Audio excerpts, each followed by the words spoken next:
কেমন লাগে যখন আপনি কাউকে অন্ধের মতো বিশ্বাস করেন, দিন শেষে সে আপনাকে এটাই বুঝিয়ে দেয় যে আপনি আসলে অন্ধই ছিলেন।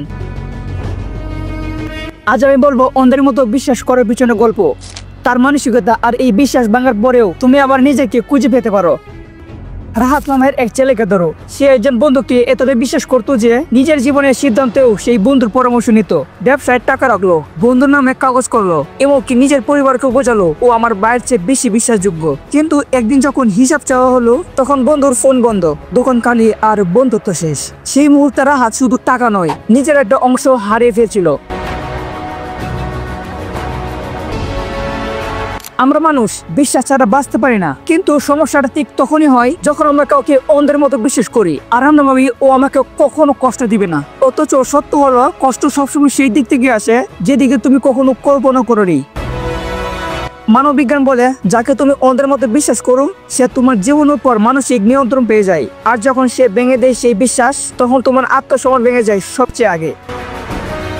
আচ্ছা শোনো, কেন আমরা মানুষকে অন্ধের মতো বিশ্বাস করি? কারণ আমরা ভালোবাসার খোদায় ভুগি। আমরা চাই কেউ যেন আমাদেরকে নিঃস্বার্থভাবে বোঝে আর আমাদের সবসময় পাশে থাকে। তাই আমরা তাদের দুর্বলতাও আগ্রহ করি, আর আমরা ভাবি না ও এমন না, হয়তো আজ কারণ দিন গেছে। কিন্তু একদিন সেই অজুহাতগুলো শেষ হয়ে যায়, আর প্রথমে আসে নীরবতা, তারপর আসে কান্না, তারপর আসে রাগ, কিন্তু শেষে আসে শূন্যতা। আর তুমি ভাবো সবাই খারাপ, কিন্তু না ভাই, সবাই খারাপ না। শুধু তুমি ভুল মানুষকে ভালো মানুষ ভেবেছিলে। এটা তোমার দুর্বলতা না, এটা তোমার মানবিকতা।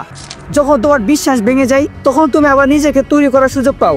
একবার বাবু, হয়তো এই বাংলা তোমাকে শক্ত করেছে, আর এখন তুমি জানো কাকে বিশ্বাস করতে হয় আর কাকে বিশ্বাস না করতে হয়। আর এখন তুমি জানো তোমার শান্তি কোথায়। তাই তুমি নিজেকে সময় দাও, কষ্টের অনুভূতি এড়িয়ে যেও না, তাকে অনুভব করো, সীমা নির্ধারণ করো। সবাইকে তোমার পুরো গল্প জানতে হবে না, আর নিজের উপর বিশ্বাসটা ফিরাও, কারণ আসল বিশ্বাসটা শুরু হয় তোমার নিজের ভিতর থেকে।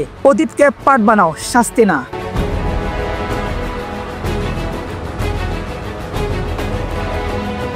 মনে রাখো, মানুষ বদলায় না, কিন্তু আমাদের চোখ খুলে যায়। যারা তোমাকে কষ্ট দিয়েছে তারা তোমাকে শক্ত হতে শিখিয়েছে, তাই তাদেরকে ঘৃণা নয় বরং ধন্যবাদ দাও। তারা তোমাকে বাস্তব চিনিয়েছে।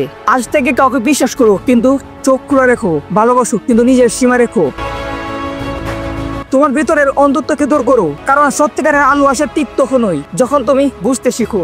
অন্ধভাবে নয়, বুদ্ধিমত্তার সাথেও ভালোবাসা যায়। তাই ভাই, একটা কথা তুমি সবসময় মনে রাখবা, বিশ্বাস ভাঙতে পারে মানুষ, কিন্তু ভিতরের আলো কেউ ভাঙতে পারে না।